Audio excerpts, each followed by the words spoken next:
ఎందుకంటే ఇప్పుడు నేను చెప్పబోయేది అబ్బాయిలకు మాత్రమే. అందుకే అబ్బాయిలు జాగ్రత్తగా వినండి. మీరంతా ఇప్పుడు డిగ్రీ చదువుతున్నారు. చూడండి, ఇక్కడ ఎంత బాగా చదువుకున్నా చివరికి ఏదైనా జాబ్ చేసుకుని సెటిల్ అవ్వకపోయినా అమ్మాయిలకు హౌస్ కీపింగ్ అనే జాబ్ ఉంది. అందుకే వాళ్ళు జాబ్ చేయకపోయినా వాళ్ళని ఎవరేమనరు. మరి అబ్బాయిలు తప్పకుండా ఏదో ఒక పని చేయాలి. అందుకే మీరే జాగ్రత్తగా వినండి. మనం మగాలుగా పుట్టాం. మగాడిగా పుట్టడం ఈజీనే, కానీ మగాడు అనిపించుకోవడం చాలా కష్టం నాయనా. ఒకసారి మగాడి జీవితాన్ని చూద్దామా? 5వ క్లాస్ లోపు అమ్మా నాన్న తప్ప మనకి ఇంకేం తెలియదు. 6వ క్లాస్ నుంచి 10th క్లాస్ వరకు కొత్తగా అన్నీ నేర్చుకుంటాం.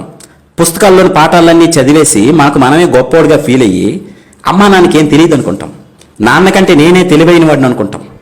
ఇంటర్ డిగ్రీలు మరి చెప్పాల్సిన అవసరం లేదు. కుర్రోళ్ళం అయిపోయాం. కాలేజీలో అటెండరు, స్వీపరు, వాచ్మెన్ ఇలాంటి వాళ్ళని చూస్తే చాలా చీప్గా కనిపిస్తారు మన కళ్ళకి. ఇలాంటి పనులు మనం చస్తే చేయం అనుకుంటాం. జీతం లేదో పెద్ద పొడి చేస్తాం అనుకుంటాం. తీరా డిగ్రీ పూర్తి బయటకు వచ్చాక చేతిలో ఉద్యోగం లేక, సంపాదన లేక, బయటికి వెళ్ళి బ్రతకలేక సంపాదించడం ఎంత కష్టమో అప్పుడు తెలుసుకుంటాం. చిన్న ఉద్యోగమైనా ఎంత విలువైందో అప్పుడు అర్థమవుతుంది. వయసు వచ్చిన కొడుకు ఇంట్లో ఖాళీగా ఉంటే అమ్మా నాన్న నిన్ను అదోలా చూస్తుంటే అప్పుడు మీరు రెడీ అవుతారు. 5,000 జీతమైన చాలు ఏ పనైనా చేస్తానని. ఆటో డ్రైవర్ గానో, కంపెనీలో హెల్పర్ గానో, సెక్యూరిటీ గార్డు గానో పనిచేస్తున్నప్పుడు అప్పుడు తెలుస్తుంది అటెండర్ ఉద్యోగం కంటే తక్కువ స్థానంలో ఉన్నానని. చూస్తూ ఉండగానే 30 ఏళ్ళు నిండిపోతాయి నీకు. పక్కన పెళ్ళాం, చేతిలో 2 పిల్లలు. సబ్బులు, పేస్టులు, పౌడర్లు, రేషను, ఇంటద్దె, కరెంటు బిల్లు, పాలు bill, cell phone recharge, school ఫీజులు, నెలకు గ్యాస్ బండ, ఇవే కాక వినాయక చవితి, దసరా, సంక్రాంతి, భోగి, దీపావళి, ఇలా సంవత్సరం అంతా ఏదో ఒక పండగ. అన్నిటికీ డబ్బు కావాలి. ఒక్కసారి వెనక్కి తిరిగి చూస్తే బాధ్యతల అగాధంలో పడిపోయి ఉంటావు. వచ్చిన శాలరీ సరిపోదు, ఎక్కడ చూసినా అప్పులే. సడన్గా పిల్లలకు బాగాలేకపోతే ఒరికిపోతావు. చేతిలో 500 కూడా ఉండదు.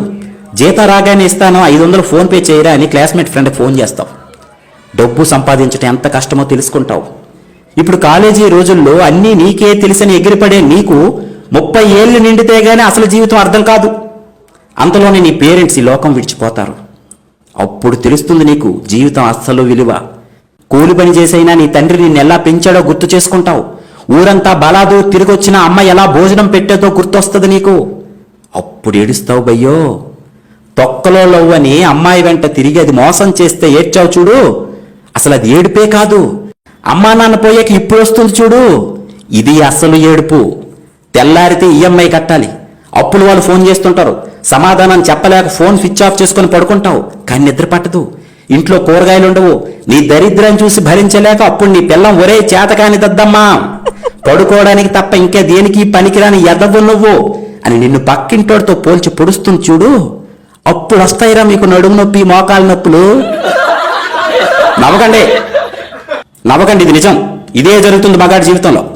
ఇప్పుడు అనిపిస్తుందిరా నీకు, చీ దీనమ్మ జీవితం, అసలు మగాడిగా ఎందుకు పుట్టానురా అని.